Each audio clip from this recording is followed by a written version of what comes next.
session 4 of Jesus is King. We said in session 1 that when the Magi came to the palace of Herod and asked, "Where is the King of the Jews to be born?" Herod just flew into a panic because he had already killed some of his own family whom he thought might rival him for the throne. When the Jewish leaders had Jesus arrested and taken before their leadership council, the Sanhedrin, the charges against him were mostly about his teaching and his followers. The most serious charge for them was blasphemy. But they couldn't put Jesus to death. They didn't have that power. So they had to take him before the Roman governor, Pilate. And it says that he came before Pilate and that there were many charges brought against him, but it doesn't say what charges there were. However, when Pilate started to question Jesus, his question was, "Are you the King of the Jews?"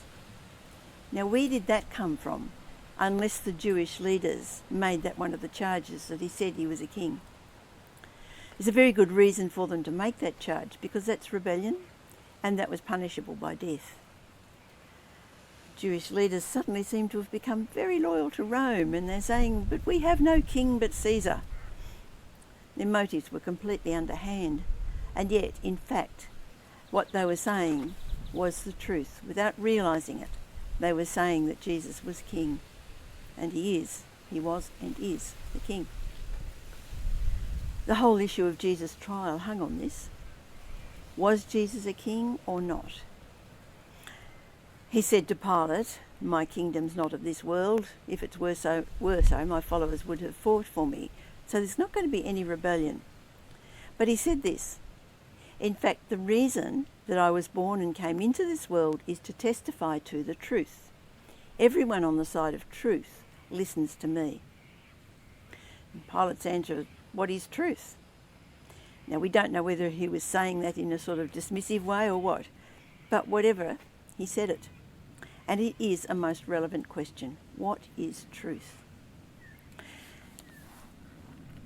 Jesus said he was born into this world to testify to the truth, and that those who really want to know the truth will listen to him. In today's world, people make the truth as whatever works for me, or truth is an opinion rather than a fact. But Jesus said, "I am the way, the truth, and the life." Everything Jesus said is true, and if we want to know the truth, we'll find it in Jesus. Jesus was taken out and flogged, and he was mocked by the soldiers. "Hail, King of the Jews!" And they put a crown on his head, but it was thorns. They put a purple robe on him, and they mocked him.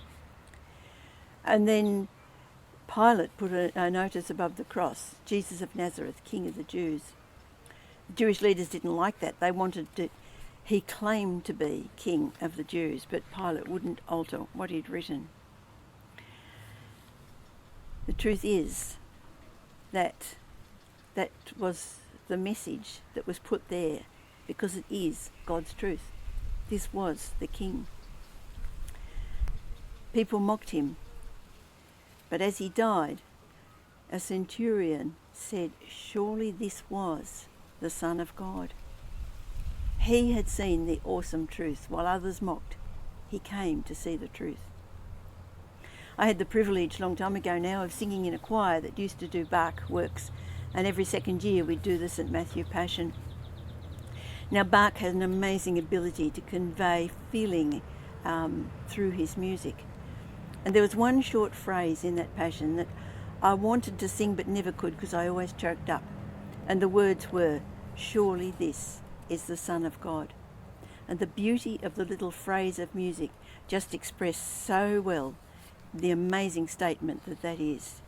You couldn't just let a statement like that roll off your tongue. It's got too much power. It is the truth of God.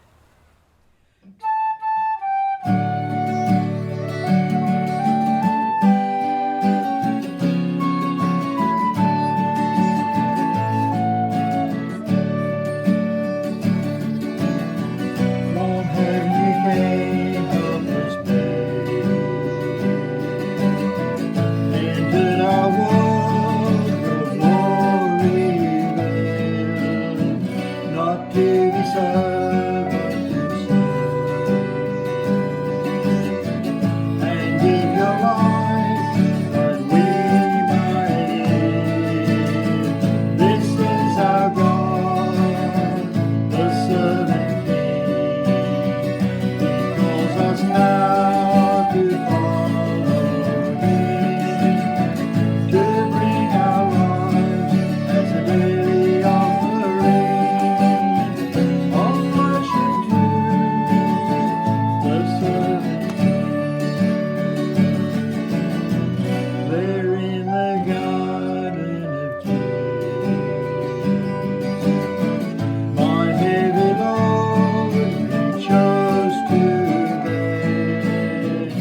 his heart with sorrow was torn.